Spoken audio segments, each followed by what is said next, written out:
estate wani tinde ler ober pampo kinyal romo go kamora mora ichoko gi kamora achiel to ikawo gi every Saturday. So the biogas actually has done wonders. It has improved our environment. Even nowadays, the kitchen is a little bit improved. Since we got the biogas, the work has been easy. It is a bit light. Nowadays, we can cook anything. Even if it is emergency, we can prepare it very fast with the biogas. There we planted 30,000 trees and sold them at 10 shillings per each to the community.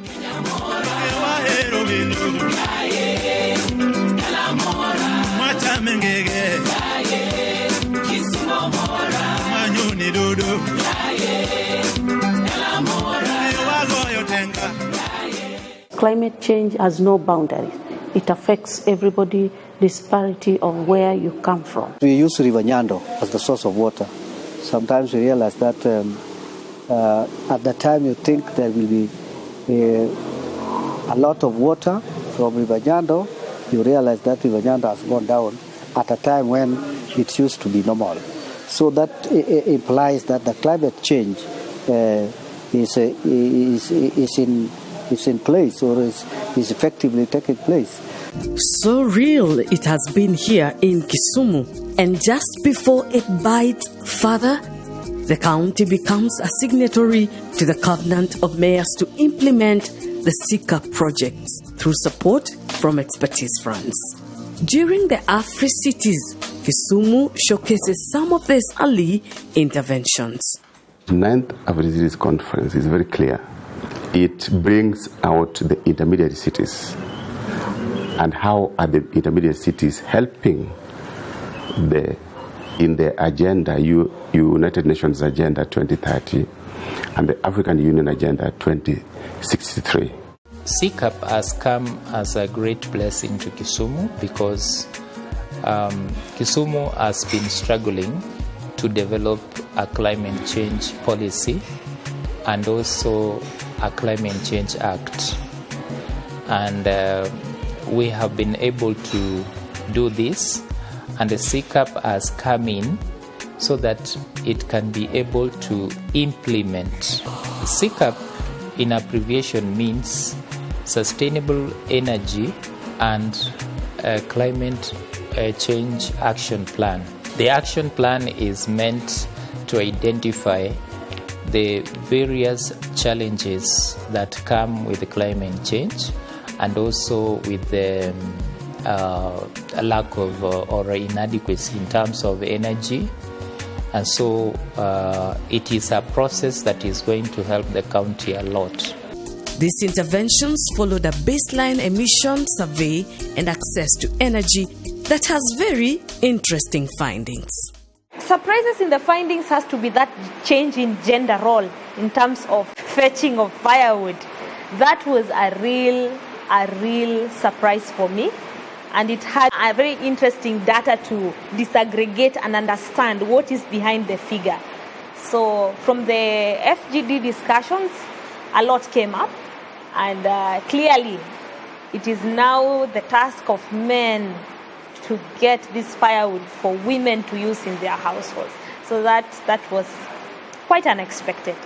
Kisumu also, with support from Expertise France, started an initiative of trying to estimate the amount of pollution from emissions within its territory.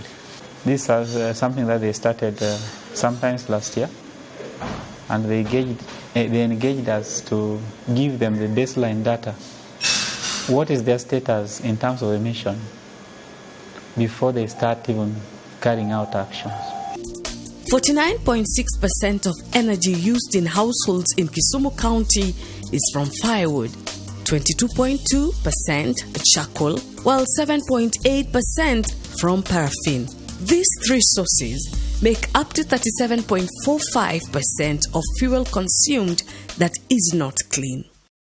Most people have the capacity to own biogas systems, but the problem of where to get it, who to do it, is an issue. So we want to do demonstration units in all the 7 sub-counties. Since it was installed here, I want to tell you that it is very cheap or cheaper to maintain. This biogas is very useful for us here. Without this, I think the school could have incurred a lot of costs when preparing food for the students. The bioslurry that we get from here, we use it for fertilizer. So this also saves us in the cost of production of crops, because we do crop production. We produce vegetables like managu, terere. I will do my exam in July. After July, I'm sure I will practice it at home. And it will not be hard to me, because in our home, we have cows. The communities around Ahero Training Institute have generated a lot of interest in the biogas project. Some think they can also install biogas in their homes and use biogas. Yeah, I personally felt I should have one plant in my home because I have enough space. Residents of Onjek Estates are the beneficiaries of the waste segregation pilot project. The residents have been sensitized on the importance of separating waste at source and have since stopped to burn plastic, as it emits carbon and impacts directly on climate change. Normally, our Saturday starts from 6:30 a.m. We regroup ourselves into 3 zones. There's a leader of zone 1, zone 2, zone 3. The leaders will be are the ones mandated to collect the money in terms of the household, and we are also having other group members also doing waste. They're just collecting waste. They intend to charge as little as 30 bob per week for the collection of this waste. And these 30 shillings, we do the total sum of the money we have collected per zone. We deduct the money that we pay the truck that pick the garbages to the waste sites. Then the money that is remaining, we pay the youths that are involved in the collection. This group is also making money out of waste. Newa wango yugi, sani koro kwa wangi yugi. Kora keto mag rabolo go matinotina kete dustbin, pamper, everything magjuala wakete gunia. I don't know can give pogurok team large. We want at least each and every sub-county to produce in the next financial year to produce 1 million tree seedling per sub-county. And you know Kisumu has got 7 sub-counties, targeting 7 million tree seedlings in the county for the next financial year. So currently, we have quite a number of both men and women that are disintegrated into groups, women groups and the youth groups that have come together for the purpose of establishing of tree nurseries. We are starting with a total of 100,000 seedlings. Kisumu committed to raise its forest cover by 32% in 2030. The onset of this is currently undertaken at the Biotechnology Center in Seme. Right now we have 10 women groups and 3 youth groups together with school children who visit the center for the training. I'm from Kisumu County, Seme Sub-County. Well, last month we were having 60,000 seeds that we were planted here. One account, me nyalo keto kata check to the account. Yen gi ntiere stages, ntie ma nie seedbed, ntie mantie kacha, ntie kendo wapuro, waloso seedbed machielo. Koro yen gi ok room, gina gik madhi malwarore. In terms of climate adaptation, seasons have had to change, necessitating farmers to be given weather-focusing information that informs their cultivation. When we observe the birds, swarms of birds are flying across from upland towards the lake region, or even to the water areas. That tells you there's something about the rain. The croaking of frogs is also another very important factor. Basically, trying to downscale climate information service entails transforming climate information that covers a larger geographical area to a local perspective. Like let's say Kisumu County, we transform information that covers the entire country to one that fits Kisumu County.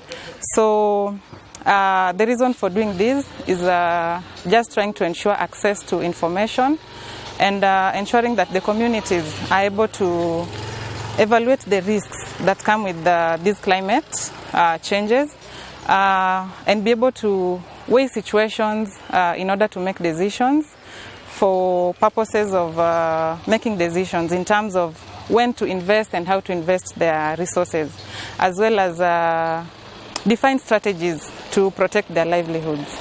There are so many ways of reaching the villagers. One, we normally have a WhatsApp group. That is one of the areas where we reach the villagers. We formed immediately after the last training that we attended, I personally gave the advice of forming these WhatsApp groups.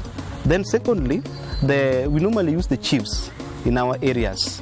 They help us in these barazas, passing the information about. They normally give us time to pass this information to the villagers about the climate change.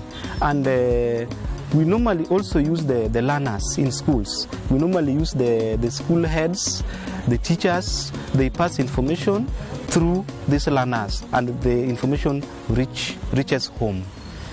The successful implementation of these 4 pilots will usher in the escalation of these projects to the entire county. This is Kisumu's climate ambition, tackling climate change at its own pace. Most important, registering progress in its mitigation, adaptation, and building resilience. Wati